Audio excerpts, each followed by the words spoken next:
segment of the show where I'm going to take a slight detour and give you a brief linguistics history lesson. If this sounds boring to you, that's fine. You can go get a snack, come back in about, I don't know, 3 minutes. But this is my favorite part. It's so exciting. I actually learned about this when I was in college, and I was in a linguistics class, and we were talking about the fact that all known languages can actually be traced back to one language. And my mind like exploded, because that's exactly what the Bible says. And like my dad always says, science eventually catches up with the Bible. And yes, this is a broom that I'm... It's amazing that science really does catch up with the Bible. And me sitting in my Arizona State linguistics class realized that there's actually evidence that all languages go back to one. So I want to explain a little bit about that today. This language is called Proto IndoEuropean.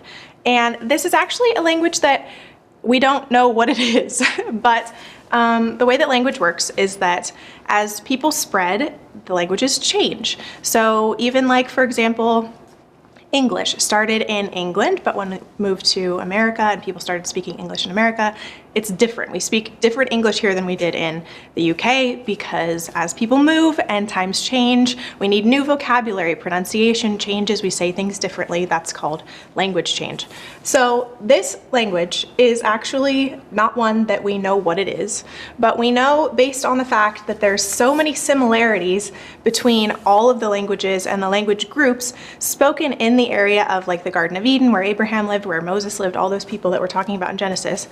All of these languages, these language families, all of these Baltic, Slavic, Germanic, Celtic, Italic, Armenian, Albanian, Hellenic, Anatolian, Indo-Iranian, Tocharian, all have so many similarities in things like the words for water, 2, 3, all the numbers, land, different animals that were common in these areas.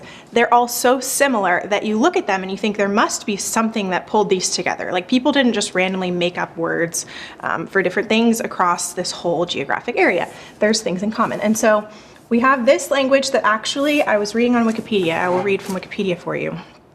That says that Proto IndoEuropean is the theorized common ancestor of the Indo-European language family, which is all of these language families.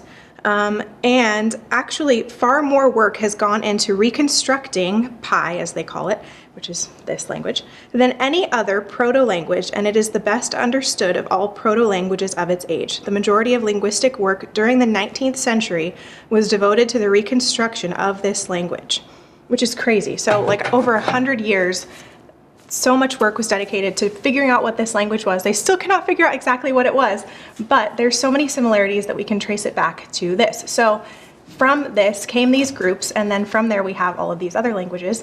For example, from Germanic came English, from Indo-Iranian came Iranian, from Hellenic came Greek, from Italic we have Portuguese, Spanish, French, and Italian.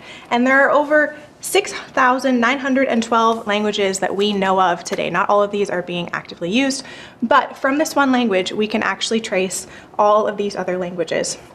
And they go all the way out to like Eastern Asia, down to Africa, South America, all of that. This is just the main area. So this was spoken, as they say, from 4,500 to 2,500 BC, which also corresponds with many of the accounts of creation, depending on what your beliefs are with that. But anyways, just super interesting that like we know that God had everyone speaking the same language, and science can actually trace back to that.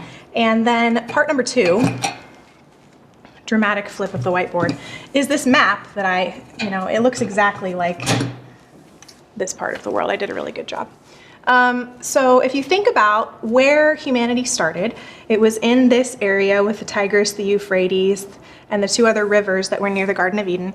We know generally where that area is. We either think it was kind of up here by Turkey, or down here kind of more in the southern region there with the Red Sea and such on this side. So we know that the Garden of Eden is somewhere in there. The rivers are there. This is where all of the stories in the Bible come from, is this area. And this language that I was talking about actually is traced back to that exact same area. Coincidence? I think not. God obviously had a plan. He settled us here. He gave us language. And then the Tower of Babel happened, and he distributed people, and then we can trace the languages changing as a result of that migration.